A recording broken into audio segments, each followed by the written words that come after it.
I want to come back to the attorney's comment about people in the slum wanting to be educated. I mean, I resonate very strongly with that. I mean, it's very hard to go to semi-urban India. Let me characterize it that way: urban, semi-urban India, and find somebody who does not want desperately to be educated. It's very hard. So I don't think it's a demand issue anymore. And I think that crosses caste lines. I think that information is out there. That's the nicest thing that's happened in India in 20 years, is that the mental shackles. There's a lovely book sometime back called Underdevelopment is a State of Mind. It was the title. I forget who it was, about Latin America. And I think that captures it. That state of mind has transitioned, at least in urban and semi-urban India. But then there's a caveat to that comment and acceptance of your characterization, which is it's still the case that when the teacher doesn't show up, the parents don't put pressure on the teacher. So somehow that is a conditional demand. It's not a demand that's really expressed vociferously. Somewhere lurking in the back is still that state of mind, I think, that people's feet are not being held to the fire sufficiently, that accountability mechanism has not been built in. And if you go back to my heart hospital example, this is a hospital where anybody can come and be treated for free if they have no money, including getting a cardiac surgery for free. But if you stand at the door of the hospital and look across the street and the highway, there will still be poor people standing there every single day after 10 years of operation, of the hospital being well known. And they will not come in because they don't think that they can be treated in this place. Yeah, It's a mental barrier that to me is the same. So the good news is that barrier has dissolved for large parts of India, and that I think is, my mind says that that's the causative factor here, ultimately, the primitive that we can't measure so easily. And the bad news is that it hasn't fallen enough. Yes.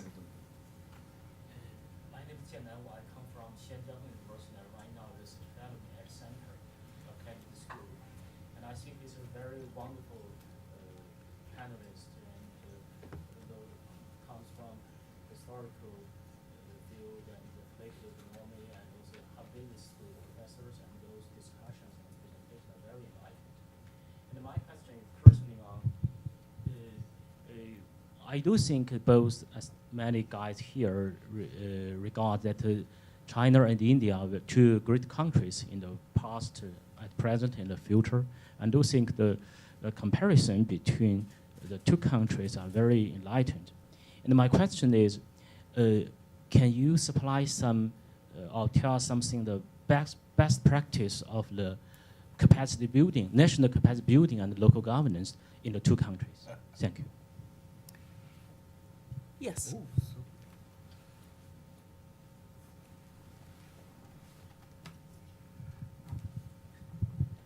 My name is Lei Yu. I come from Shanghai Academy of Social Sciences, and now I'm visiting fellow of Kennedy School.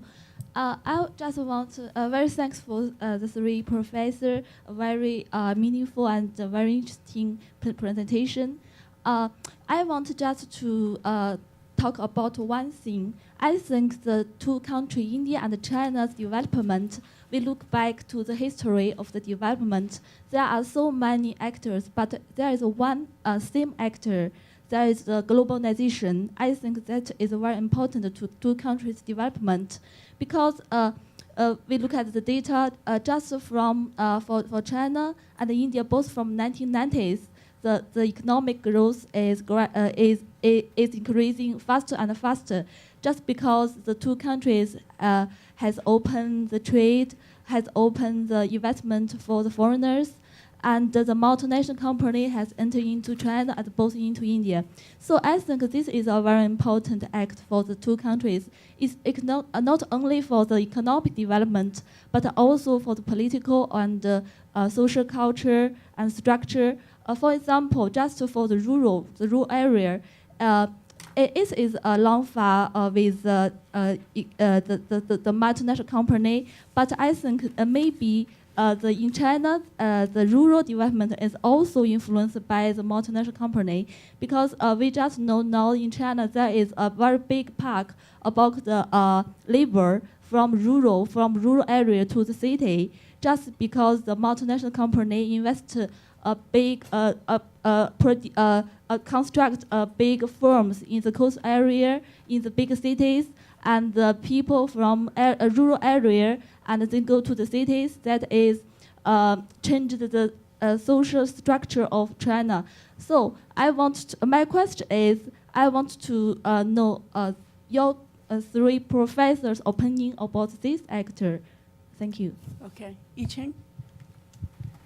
Thanks. I'm a PhD student from MIT, and I'm very grateful that I have been able to take Professor Perry's class. So my question for the panelists is that I'm kind of convinced by the panelists that the regime time may not be that relevant for discussing the economic performance of the two countries. But I'm not fully convinced that political economy is not important. For example, when we look at, if we characterize China as a country of that is politically centralized and fiscally decentralized, while India is politically more decentralized, the real question and the real difficult question to me is whether, given let's think about for India, if we have a counterfactual that it's politically more centralized in some aspect, in some good way, would be better. And in same way, if for China, it's politically a little bit more decentralized or more accountable to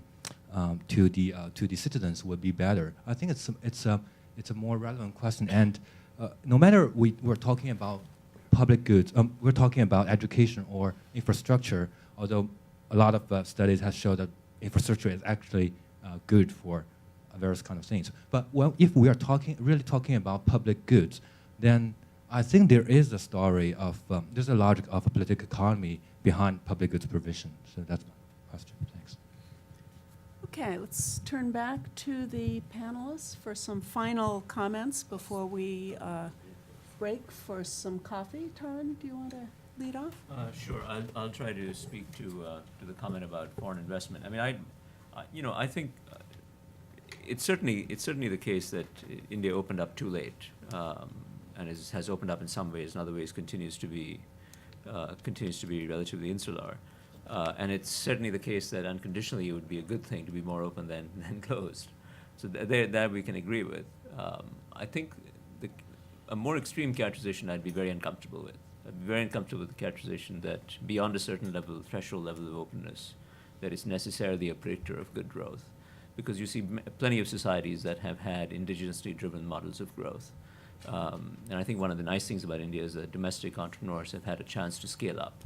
Who knows what the situation would have been like under the counterfactual of being completely open immediately. So I'll leave it at that.